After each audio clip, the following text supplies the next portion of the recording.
Hello, Chemistry 2330. This is a continuation of Chapter 9. We're going to do Chapter 9, Section 9-3, Reactions B. So we're going to continue on with our electrophilic substitution of benzenes.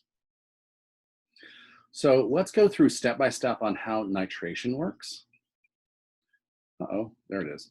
Okay, so let's go step by step on how nitration works.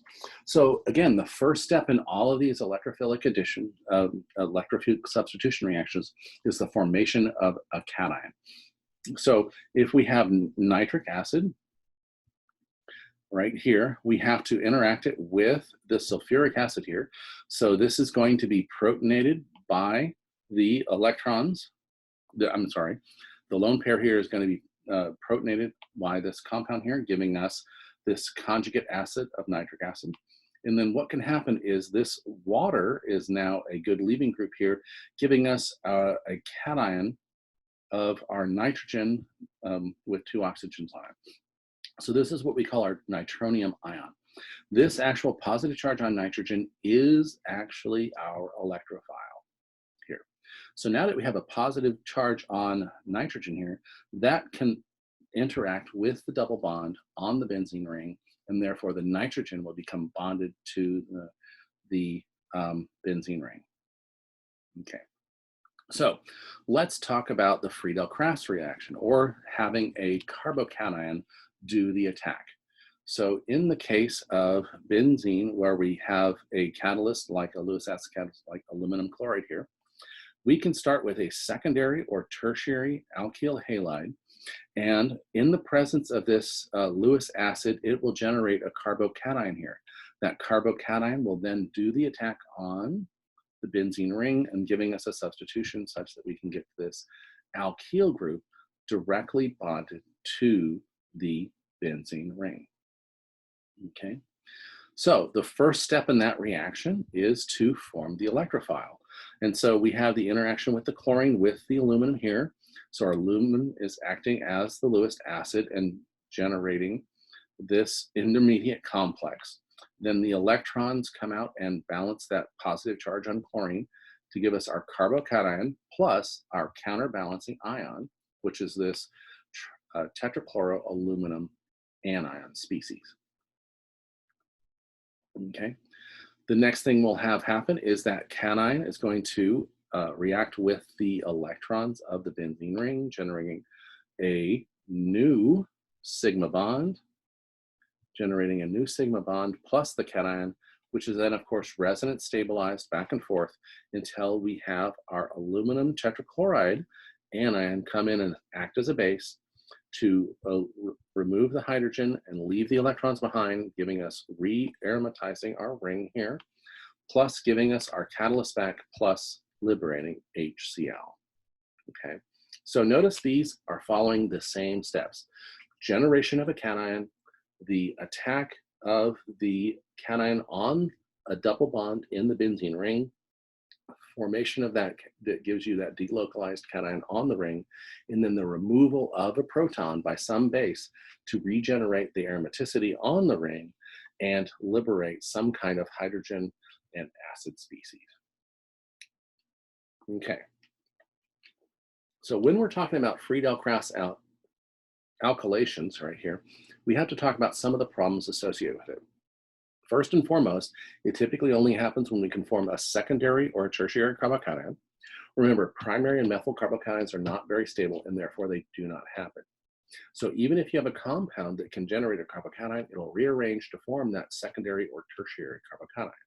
Okay, now, if you have a group that is partially positive or has a partial positive charge on it in a resonance structure, that deactivates the ring to Friedel-Crafts acylation. So look at all of these down here that won't let it happen. We have our carbonyl compounds, all of our carbonyl compounds, because we have that partially positive charge on that carbonyl. The sulfur, if we draw resonance structures for these compounds here, you'll see that these have a positive charge as one of the resonance structures on the nitrogen, on the sulfur here. Now, in the case of these groups right here, we have the halides acting as electron withdrawing groups, making it not want to contribute to the stabilization of the ring. And here we have an electron withdrawing carbon. Remember, we can easily form this as the cyanide ion. And so it would like to give up those electrons. And so it makes it hard for this group to react within these systems. Okay, let's go into that in a little more detail. Okay, so what we can do in the system is, instead of creating a carbocation associated with that, we can also take it and make a cation of the carbonyl. If we make the cation of carbonyl, that's called an acylation. So the name up here changes to acylation right here. We still use the same catalyst and we're still forming a carbocation, but the first step's a little different, okay? So let's look at that first step in the reaction here. And so our first step is, again, formation of the carbocation. And in this case, the electrophile or the cation, the first case is we use that aluminum chloride as our Lewis acid again. The electrons from the chloride attach to the nitrogen, and then the sigma bond between the chlorine and the carbonyl breaks to give us our anion and our cation species as a close contact ion pair. Now that we have this cation here, that can interact with the benzene ring to give us our intermediate, which would then generate an acid and give us back our compound. We can generate these carbocations a number of different ways. For example, if we had propene here, we can generate a carbocation on propene by taking a proton and adding it to this side of the double bond, giving us our carbocation here. Remember, we won't form our carbocation here because that would be a primary carbocation.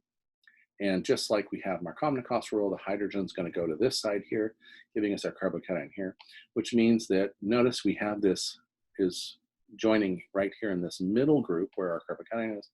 And so we end up getting our substitution in the middle of our 3-carbon chain, but we iterate generating that isopropyl benzene from that system.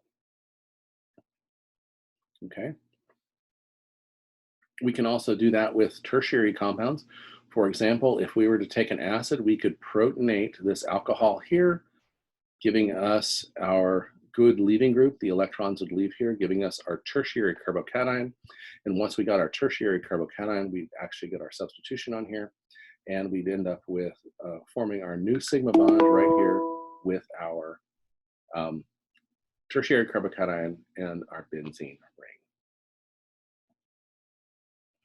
Okay, now benzene really doesn't do a lot of reactions with oxidation. It's so stabilized by being that mixed conjugation that we react it with oxidants that we would use on alcohols to convert them, like chromic acid or permanganate.